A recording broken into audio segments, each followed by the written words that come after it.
तथा च दर्शयति पृथक् उपदेशात् न तद्गुणसारत्वात् तद्व्यपदेशः प्राज्ञवत्. This is what we have. So the topic is that if Atma is unlimited, why does it have a given size? We all feel a given size. Vaisheshikas say it is very small, it is Anu. It's a small thing. But Atma is, you can't say the unlimited is small. You can say the unlimited is Sukshma, the subtle. Subtlety is different. Subtlety is not a dimension. Subtlety is in the form of unobjectifiability. Subtlety is in the form of non-physicality. Subtlety is in the form of non-materiality, non-physicality, non-perceptibility, non-sense perceptibility, being a non-object of thought, that is called subtlety. Whereas any size is perceptible, any size is perceptible when it comes to a dimension, it is a sense object, it is an object of thought, and it is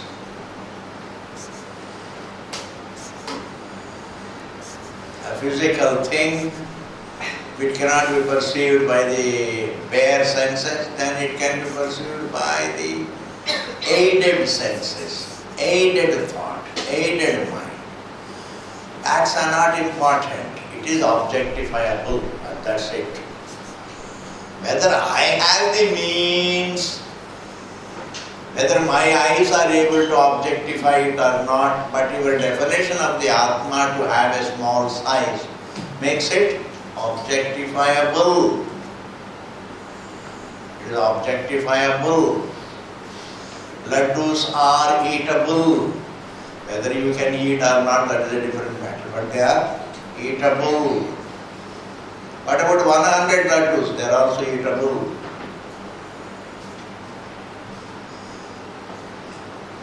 Objectifiability is the nature of that small size.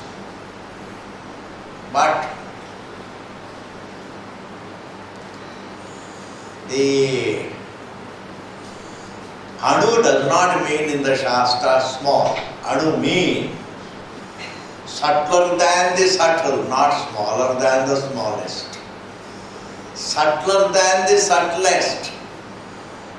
Anoraniyan Mahato Mahiyan. It is subtler than the subtlest, the space. Mahato Mahiyan. It is vaster than space. Space is taken as a simile. Truth is subtler than space. Self is subtler than space and bigger than space. Thus, Anu means subtle. Subtlety is different from smallness. But why do I look to have 5 feet size, 6 feet size, 4 feet size? A small fly has a small size. We all look small and big, we don't look subtle and gross. All the jivas look small and big. What about that? For that we say smallness is due to equation with the thought of smallness. I identify with a form which is small, then I have a sense of smallness. Sense of smallness about the unlimited is an error about the unlimited. The unlimited cannot be mistaken for something that is bigger than the unlimited. The unlimited, something contrary, something different from the unlimited is only. If there is something unlike the unlimited, it has to be the limited.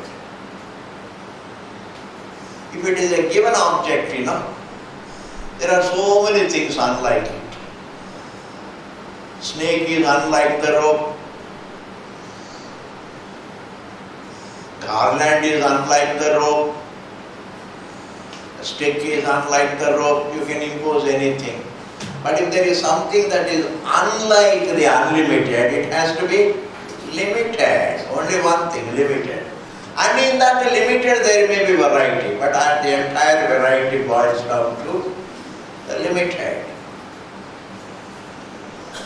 Man's form is limited, an animal's form is limited, a bird's form is limited, everything is limited. In fact, the variety is only in the realm of the limiteds. Every limited thing is contrary to the unlimited. So the unlimited mistaken has to be mistaken only for the limited. That limited can be anything, because within the limited you have endless variety. What variety, my God! In the limited.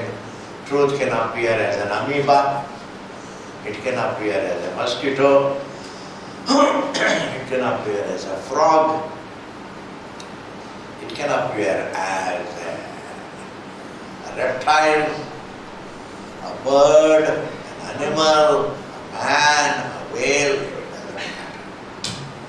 You don't have to really gape at the variety. Once you understand, it is endless. The variety is endless.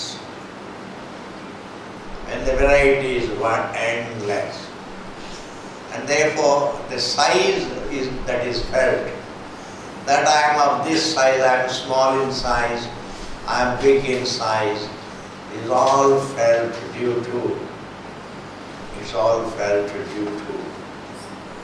adhyasa, a mistake. Don't ignore the fact that man is a man only because of the error about the truth. Don't think it is too abstract, etc. It's a fact. The unlimited is viewed as a limited form. The unlimited is viewed as a limited form. The eternal is viewed as a non-eternal form. This generally doesn't go home to man, because he always wants to see some mysterious change behind. Some process. He feels convinced of a process. A convincing process convinces him about something. A convincing process. But there is no process, there is an erroneous perception. If you mistake the rope for snake, it's not a process. It's an erroneous perception. Process means change, etc. ऐसा कुछ नहीं. Process means causation.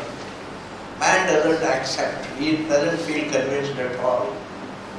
Even after so much of reflection, he feels, I can be convinced only through a convincing process. The error is not a convincing process. For that you have to be a genius to understand. Is it true, Swamiji? Yes. To understand, you have to be very, very brilliant to understand how suffering is not the result of a process. Suffering is the result of a misconception about the ever peaceful. Suffering is not it.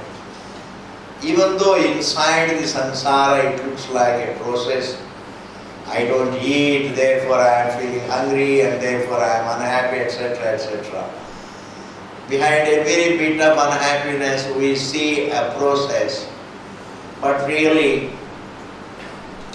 there is no process behind unhappiness. There is a sense of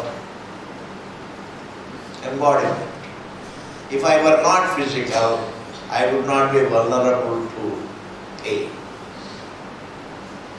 That's why whenever we transcend the form, we are transcend the pain also. Flesh is the reason for pain, but flesh is not a process. Flesh doesn't feel the pain. There is a conscious being identified with the flesh that feels the pain. It is the truth that looks a karta. It is the truth that looks a bhokta, please. It is the truth, there is nobody else. It is the unlimited that looks the doer, the agent of action. It is the peaceful being that looks the willer, the thinker, the conscious of. Consciousness looks like conscious of. It is the truth that looks like the willer, the thinker, the desirer, the doer, and also the enjoyer. Therefore, that pain-free being by nature, that by nature pain-free being, identified with the flesh, feels the pain. But that felt pain does not change its nature. The felt pain does not change its nature. It suffers the pain, but even that suffering doesn't change its nature. That's all the glory of the truth. You must understand what is being taught by Vedanta. And that is what we mean that the truth remains unaffected. Unaffected does not, what we say is, the pain felt does not affect the nature. That is how it should be taken. The tears rolling down from the eyes do not affect the nature of the one who is crying, the conscious being. He is not affected does not mean he doesn't feel the pain. No. The felt pain does not affect the nature. Are you going to follow this point? The felt pain doesn't affect the nature. The felt sorrow doesn't affect the nature. The felt sense of limitation does not affect its nature of being unlimited. The felt sense of mortality, non-eternity does not does not affect its nature of eternity. That is how it should be understood. I am not affected means not that really I don't become unhappy. Say, I may become unhappy, I may feel the pain, but the thought of the pain doesn't affect my nature, and that is known to me. That is called being unaffected. The feeling of pain doesn't affect my nature. That is what we mean by saying I am not affected. I am not affected generally is taken. Whatever happens, I am not affected means I don't feel the pain. No. Sense perception, pain may be there, pleasure may be there. The events may be there. Events don't change the nature of the self. Thoughts don't change the nature of the self. The feelings don't change the nature of the self. And feelings could be painful feelings, the pleasant feelings, the good and the bad, whatever it is. Therefore now see the sutra, tad guna. Tad guna means buddhi guna. Thinking has its guna. I am small, I am big is thinking. That is called buddhi.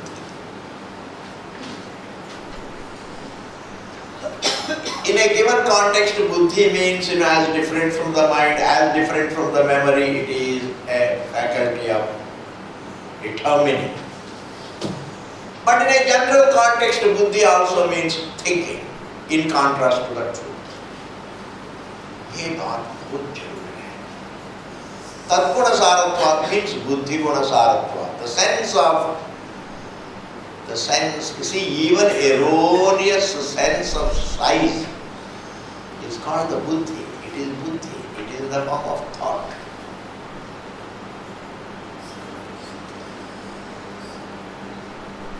Truth is mistaken not through buddhi. The mistake about the truth is in the form of buddhi, means in the form of a thought.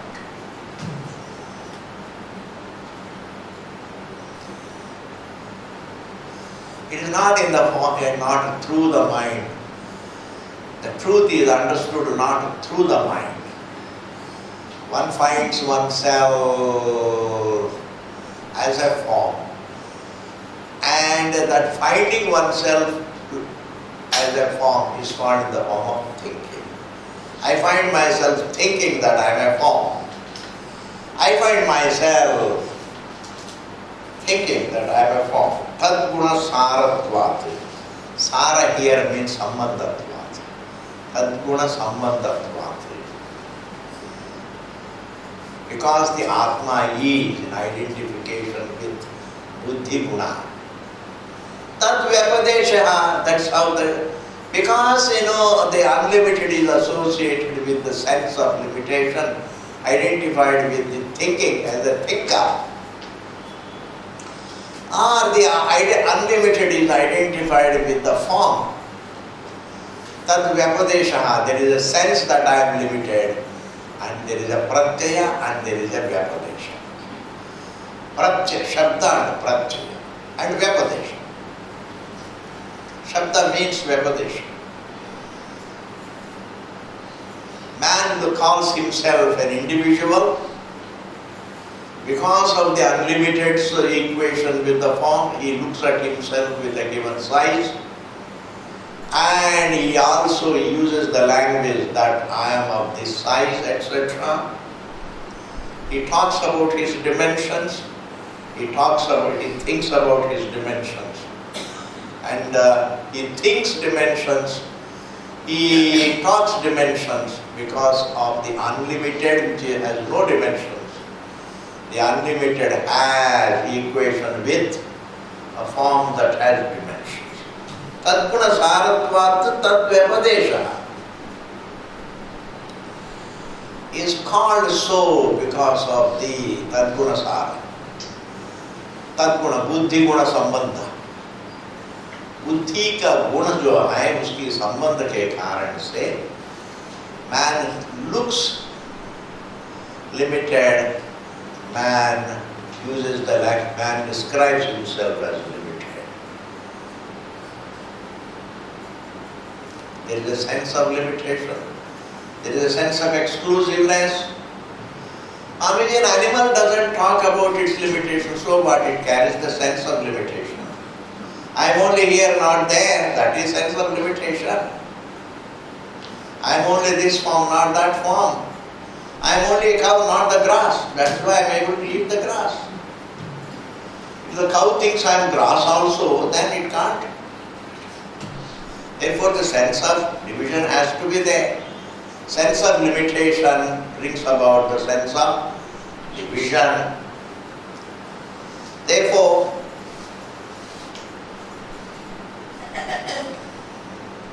prajnavat, like even prajna, like even Paramatma, how Paramatma seen as the source of the universe, he is called the Karana.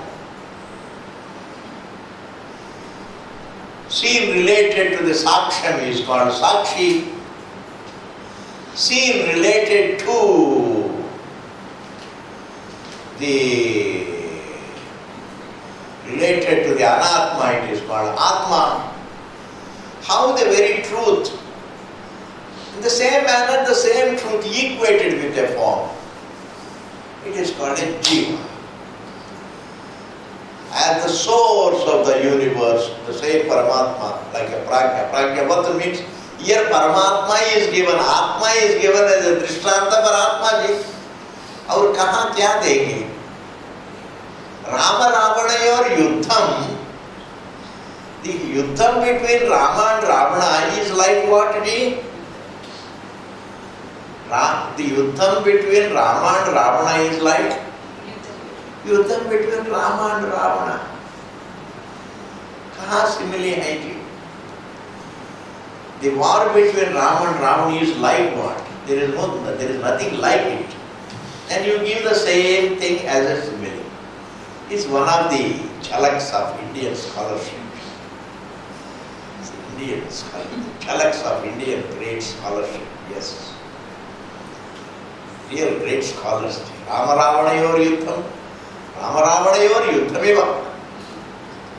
Similarly, the unlimited looks limited as a form. Like what? Like Atma being described by the Shruti as the Karanam, as the Prajna being described as the Sakshi, as the Prajna being described as the Advaitam, etc., etc. It's taught as such. Just as truth is taught by me in terms of relationships and freedom from relationships. Truth is misunderstood as a form.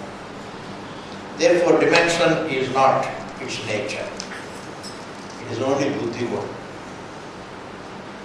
What is cannot have a size. What is seen can have a size.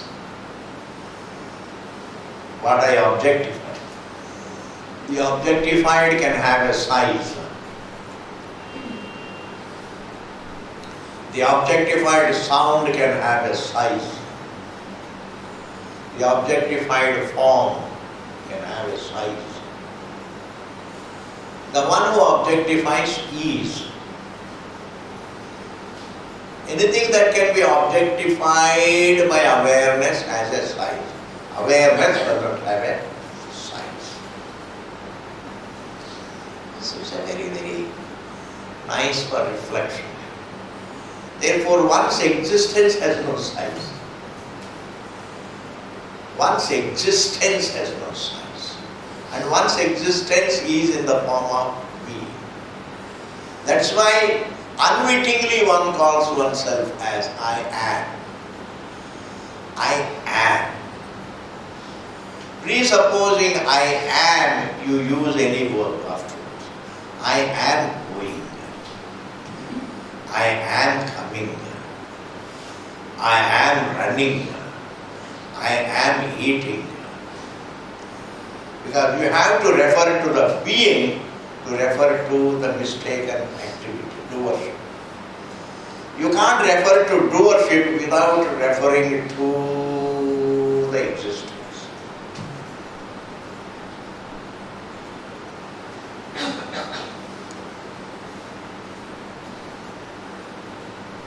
Swamiji, that way it is, means it has existence. Object as object, it is only thought to be, not it is. Why can't we say that I am thought to be? No. Why? Because the self cannot be thought. What can be thought can be described as thought. The self cannot be thought. Therefore, it is not thought to be, it is experienced to be. It's not thought to be, but it is experienced to be. Whereas an object is thought to be, perceived to be, objectified to be. Therefore, the existence of an object, the existence of the object doesn't belong to the object. The existence of the object belongs to the subject. Meaning, presupposing the subject, there is a thought of the object to be. Thinking and the object cannot be separated. It is thought to be. It is thought to be. You cannot entertain a thought without pertaining to an object. You cannot think, you cannot see an object except as an object of thought or perception or memory. Therefore, thought and object are not really put to reality. thought and object are one block. Where you can't divide, put them in one block, Vedanta can become easily understood. We go on dividing the indivisible, that becomes a problem. And therefore here, Tadguna Sarattvatu Tadvyapadesha, right? One's existence cannot be clubbed with thought. Because where the thought resolves unto one's being, that is why even for a second, even for a moment you are peaceful, let us say, or quiet. How did you become quiet? The thoughts resolve back at me. Thoughts don't fly away from me. I can't throw away the thoughts. I can swallow the thoughts. I can swallow the thoughts. That means the resolving point of the thoughts cannot be clubbed with the thought. Therefore, the truth and the thought don't make one block. Truth is the Satyam, thought is the Mithya. Thought can't exist without the being, but the being can exist without thought. Shiva can exist without Jiva. Jiva can't exist without Shiva. That's all the difference between you and Bhagavan. Jiva can't exist without Shiva, and Shiva can exist without Jiva.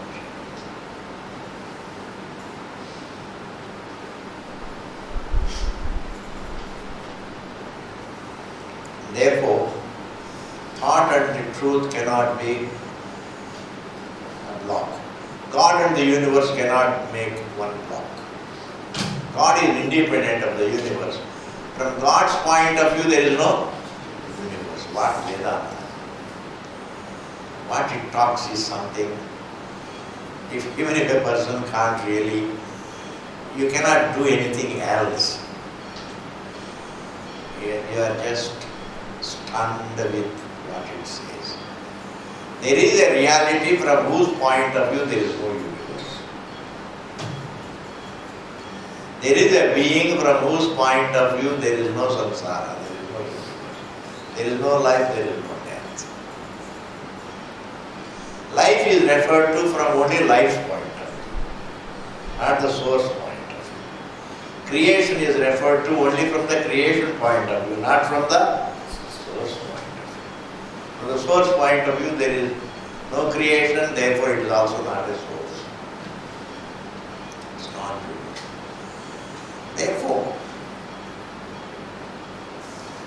Tadguna Sarattvatu Tadvyapadesha Prajñotu Yavat, next sutra, Yavadātma bhavitvacha Yavadātma bhavitvacha na dosha taddarshanāt. So Yavad Atma bhavitvacha. Yavad means jab tak equation is there, as long as there is this wrong equation of one's being with the form is there. As long as one doesn't break this equation in some life or the other, as long as this equation is never looked at, one's existence is not synonymous with the form. Is not one with the form, is not indivisible from the form. Eternal, because consciousness and matter cannot have any noun-adjective relationship. Therefore, as long as whenever there is a strong habit, then it becomes natural. Nothing can look more natural as an error. There is something very interesting. When a mistake, you see the Vairagya water, it looks so natural, so real. It's very difficult to do it. Somebody coming from that side, having seen that, he comes and tells me, yeah, there is no water, but here I am also able to see water, but there is no water. I am coming from that place only. Then one says, yeah, perhaps so. That's not Shraddha. Apta Purusha. It's not easy to be convinced against one's views about oneself.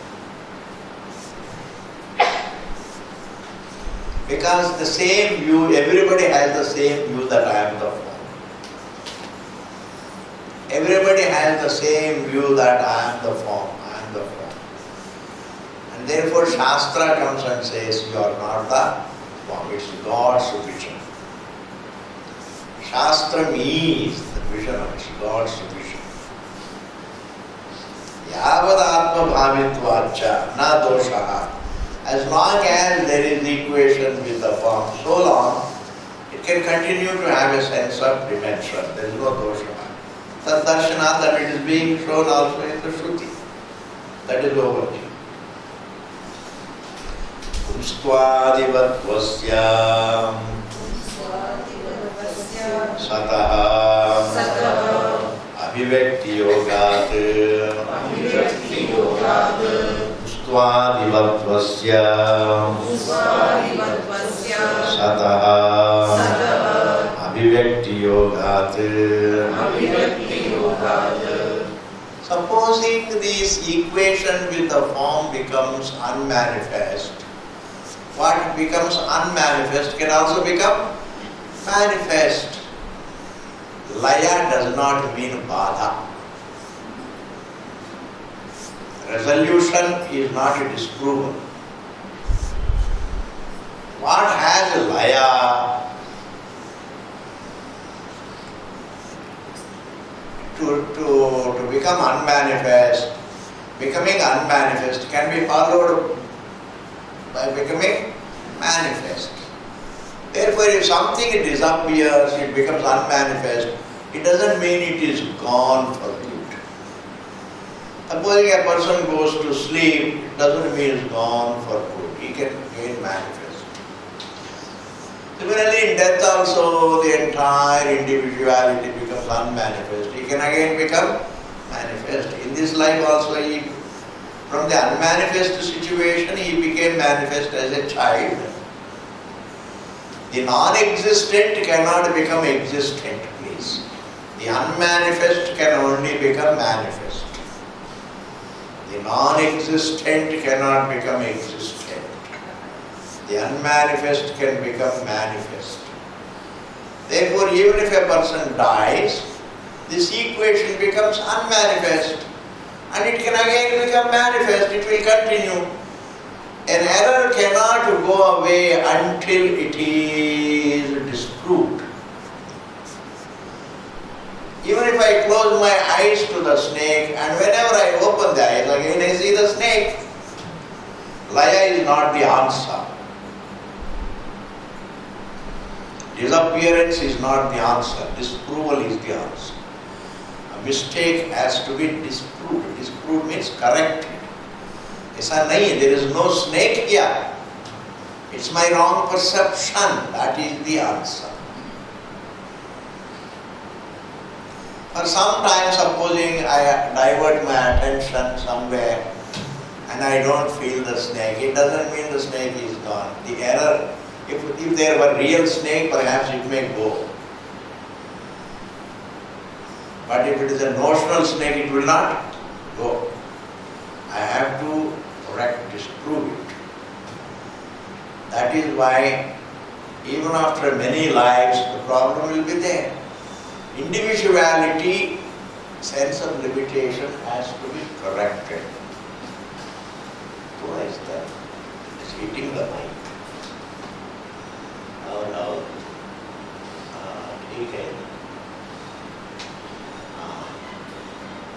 ठीक है. Thank you. So, error has to be corrected, and he gives the example. Kumstvadivatu. Kumstvadivatvasya. Like manliness. the capacity to father a child. The capacity, the potential. Even a child has the potential to father a child in time. That potential is there as the potential. Satana, it is there. The non-existent capacity doesn't become existent, but the unmanifest potential becomes manifest. Abhivyakti means manifest yoga. He becomes connected to the manifest capacity. A child in time becomes endowed with the capacity to father a child, which capacity becomes manifest in him. In the same manner, anything that becomes unmanifest will become manifest. And the error cannot go away, because in our experience, we don't come across any error getting disproved in time, or by just not thinking about the error also it doesn't disprove the error. Don't think about the snake. That doesn't mean you have disproved the error. When I don't think about the snake, I don't think about the snake, but the snake, perception, snake notion is there that it is a snake. I may not think about my individuality, but it doesn't mean really I have disproved the individuality. I may not think about my body, I may even neglect the body, I may not take bath at all, I may just live like a cow in the name of Vairagyam. It doesn't mean the sense of individuality needs correction. Vairagyam doesn't correct the sense, the error, self-error. Vairagyam is a value. Vairagyam is not a prakriya, a corrective prakriya, a corrective methodology. Shastram is a corrective methodology of an error about the reality. Therefore,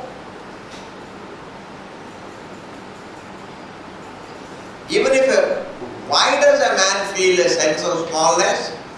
Because of the equation with the form, because of the association with the thinking. It is the buddhi, it is the thinking that I am the form. You can't be a form, you can only think that you are a form. One is unlimited, but one thinks that I am a form. But when you effortlessly think, if the thinking is an error, it is effortless, therefore you think it is its being. Effortless thinking also looks like being, existence. It's a fact. I so effortlessly see it as a snake because it's not my deliberate thinking. If it is deliberate thinking, then it is an effort. But I find myself seeing the snake, therefore it looks effortless. And then I conclude, it is a snake. I say it is being a snake. Not that I am thinking it is a snake, it is being the snake. I am being the form, not that I am thinking that I am the form, one may say. I say in contrast to the real being, every thinking, every perception is a thinking. This is Overji. Therefore, death is not the answer to the individuality. Sleep is not the answer. Sleep can be used to understand the truth. Sleep can help us to understand the nature of the truth, where one transcends everything, including the time, space, form, thought, and nor the deep sleep state is a realm of ignorance, because there is no thought of ignorance. Also is not synonymous. Ignorance is not the truth. Ignorance also is the form of a thought. The unevident is considered, the evident is considered as unevident. That is ignorance. Therefore, death is not the answer. Deep sleep state is not the answer. Your meditations, going into hibernation, mental hibernation, is not the answer. In these meditations, they don't come anywhere near the answers. I told you, figuring out everything as one being, which is yourself. That is the Vedanta. Figuring out everything as like figuring out a phenomenon of an apple falling down as nothing but the law of gravitation. That is also a given phenomenon. Here, figuring out the entire existence as one being. That is Vedanta education, self-education. That every prakriya culminates in the non-advaita being. It is meant to convey what is vivakshitam is, that all is one. Sarvam khalu idam brahma. All this is indeed one unlimited being. Meditation is not a prakriya, please. Nor does it help you understand prakriya. It is a value. It means quietening your mind it gives you a wrath. But Swamiji is so nice to meditate. It may be nice. Therefore it may become nice and nice and nice. But that is only nice. But that's not the answer. Because even food is nice. See, you have to understand the problem is a self-error to be corrected.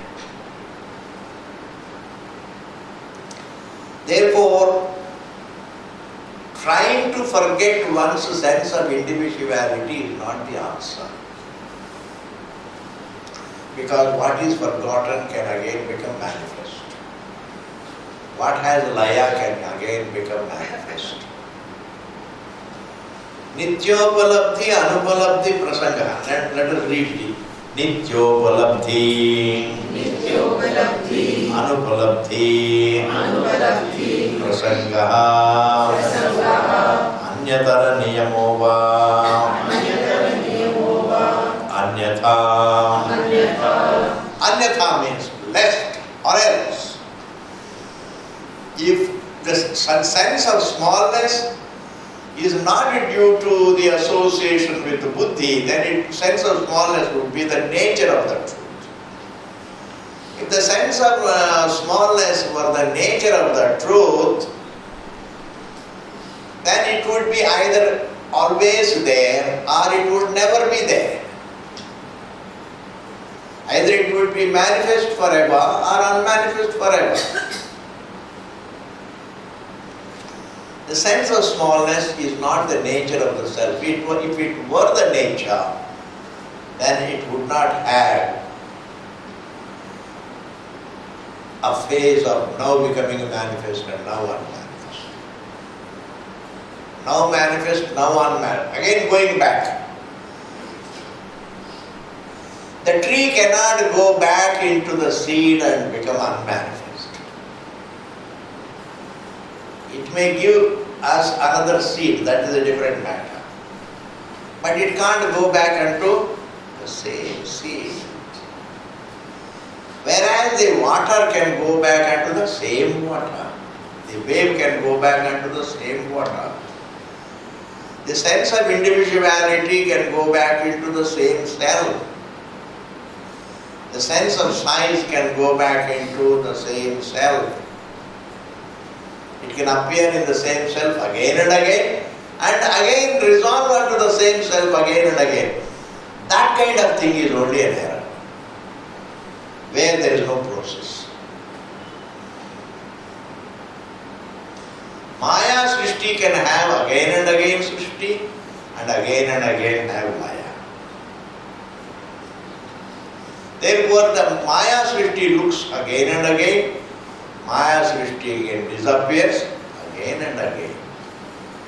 Therefore, and what manifests again and again and becomes unmanifest again and again in the same material, in the same source, it means it is an error. Therefore, what should we do? Here we have to think that what is manifest, this sense of smallness, this sense of size, if it were not an error, then it would be either eternally manifest or eternally unmanifest as the nature of the self. ऐसा तो नहीं है, because we always experience our sense of individuality. Now manifest, now unmanifest. People sell spirituality in this world because they know this trick. This trick is you quieten the mind. Your sense of individuality also looks as though you give them some relief. When man is going through hell, you give him even a glass of water, he appreciates. When you have splitting headache, migraines, and if you get some small relief, you appreciate. Is it not the? Any relief is appreciated. Therefore, it becomes very easy to sell spirituality. Because in the name of spirituality, you can sell, and the what sells like hot potato is meditation. Because you make them sit down and close their eyes, they feel. And even at the gate, you can give them each one a cup. Take this spiritual pill, sit down. It gives you a relief. Therefore, you may sell spirituality, sir, but you will miss the bus. The great beauty of Vedanta you will miss. You will make money, sir, like anybody else. You will enjoy money. You will have a huge palace. You will have a lot of things to eat and you will grow old and die. But life, the glory of life lies in using it to see the glory of one's existence. If that is not done, then afterwards what you do hardly matters. Which wrong is done is hardly matters if the right is missed out. If the right is not done, then which of the wrongs that you do, kya farak padta hai? If the rope is missed out as the rope, then whether you see it as a snake or a garland or a stick, kya farak padta hai? And therefore, those who sell spirituality for money, I am telling you, are the real veteran murkhas. Versatile and veteran and ancient murkhas. Why?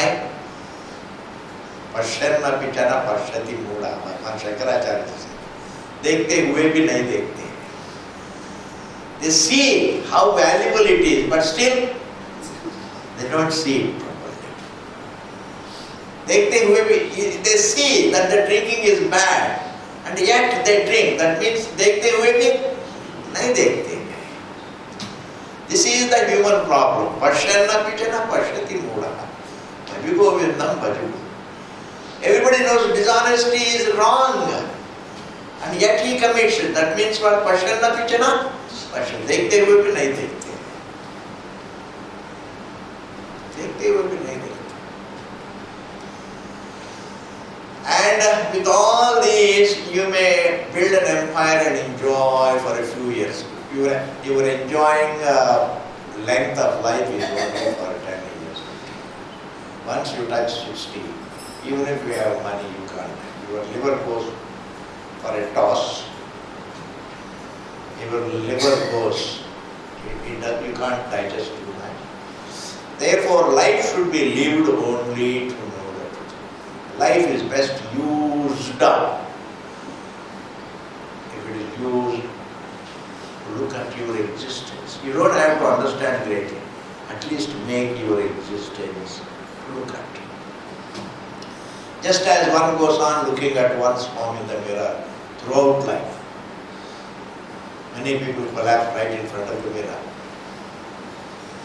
In that manner, instead of looking into the mirror, you look at your conscious presence. This is overly. Thus, the self, the mistake, the sense of dimension is an error about the unlimited. And it is in the form of thinking. It's a very beautiful explanation. Gunasaratva, Advyapadesha, Prajnavati. The very quotable sutra. Man suffers due to an error about himself. It's not due to anything. There is no process behind man's struggle. There is no process behind life. There is no process behind death. There is no process behind manifestation.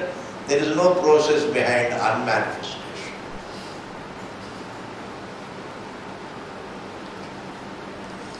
This is novelty. The next sutra, now the Kartra Adhikarana. Now the topic changes. The topic so far is the sense of size, the sense of limitation, the sense of gender, the sense of beginning and the sense of end. Everything that I have a weight and etc. etc. It is all due to association with the buddhi. Now we are having a topic called Kartra Adhikarana. Kartra Adhikarana means who is the doer? Who is the thinker? Who is the seer? Who is the rememberer? Who is the waker? Who is the dreamer? That ER is called Karta. The waker, the dreamer,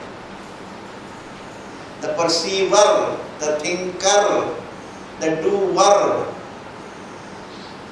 the eater, the seer, the hearer, the taster, the toucher, the smeller, etc. Yeah, the walker, talker, etc. Who is he? Brahma Sutra says none other than the truth. Karta. Shastrarthavatva. It is the truth that is the Karta, the conscious being. It is the truth with a sense of doership. Sense of doership means I am doing the job of seeing, I am doing the job of hearing, I am involved, I am doing seeing, I am doing hearing, that's called doership.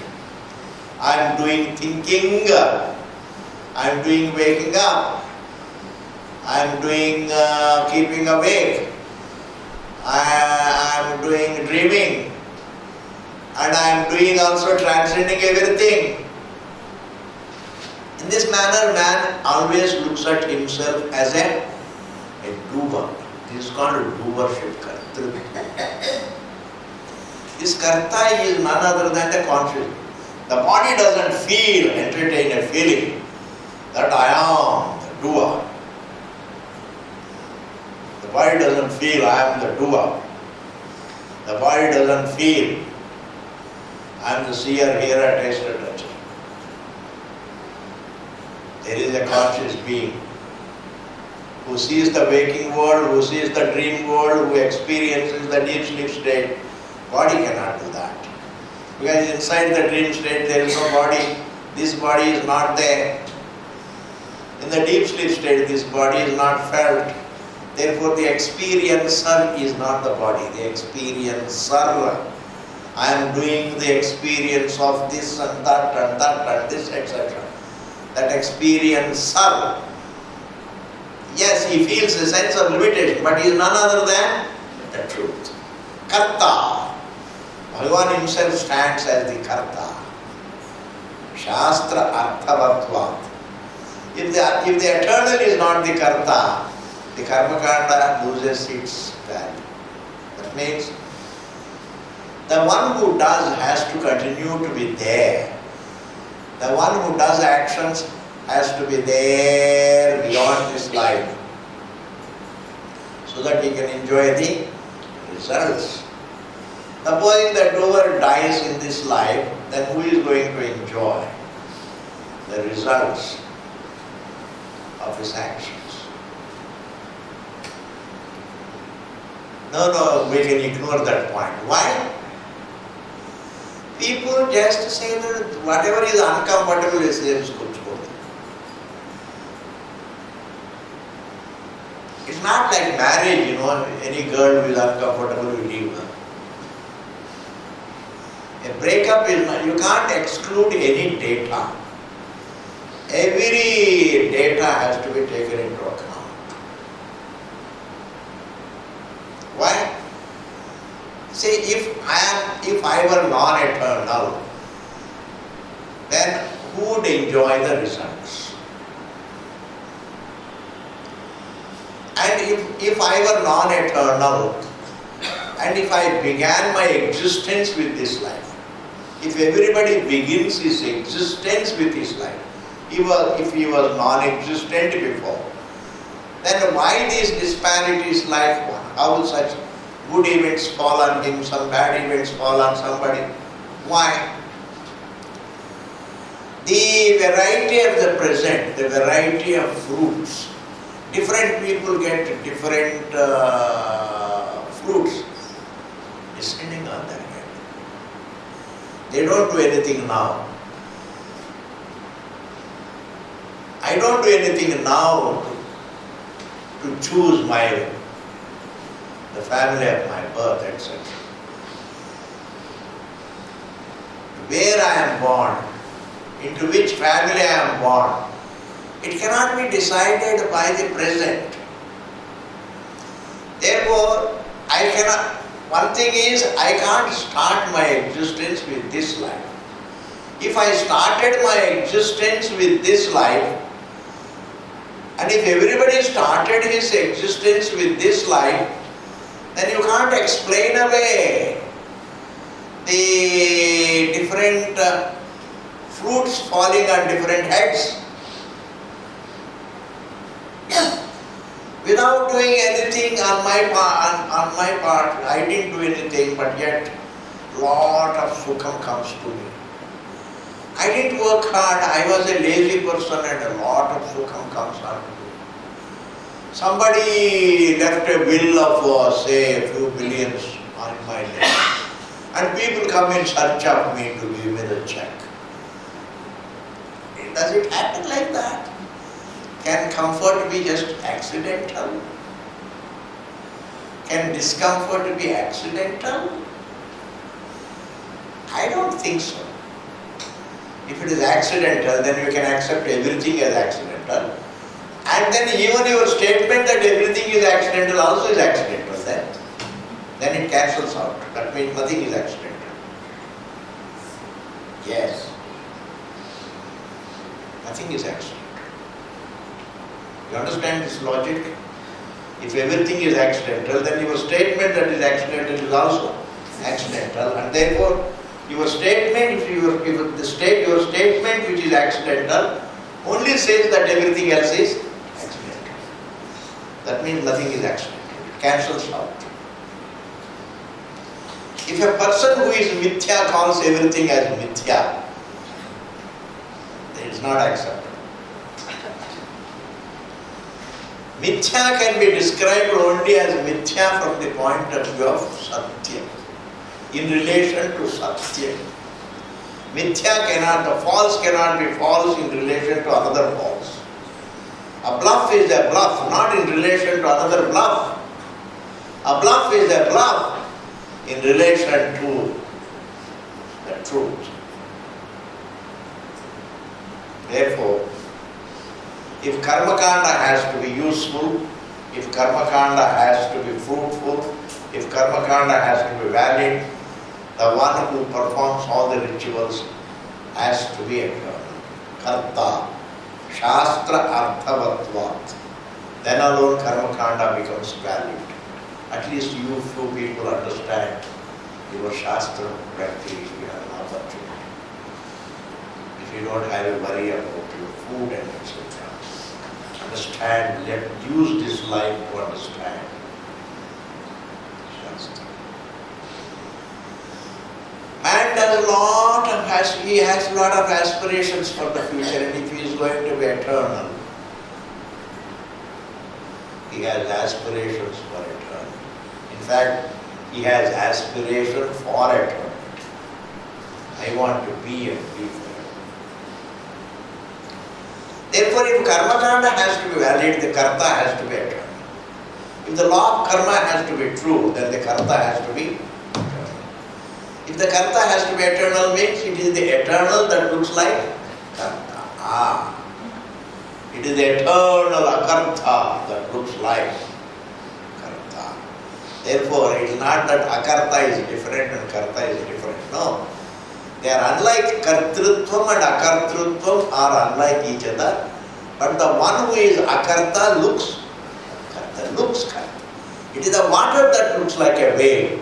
Not that water is different and the wave is different. That's not Vedanta.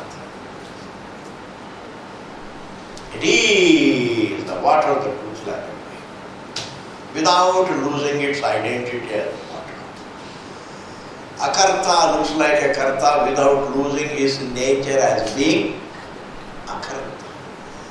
Akarta looks like a karta without losing its nature of being akarta. Thus we are through with the first sutra, and then we continue. Purnamadaha Purnamidam Purnat Purnamudachyate Purnasya Purnamadaya Purnameva Vasishyate Om Shanti Shanti Shanti.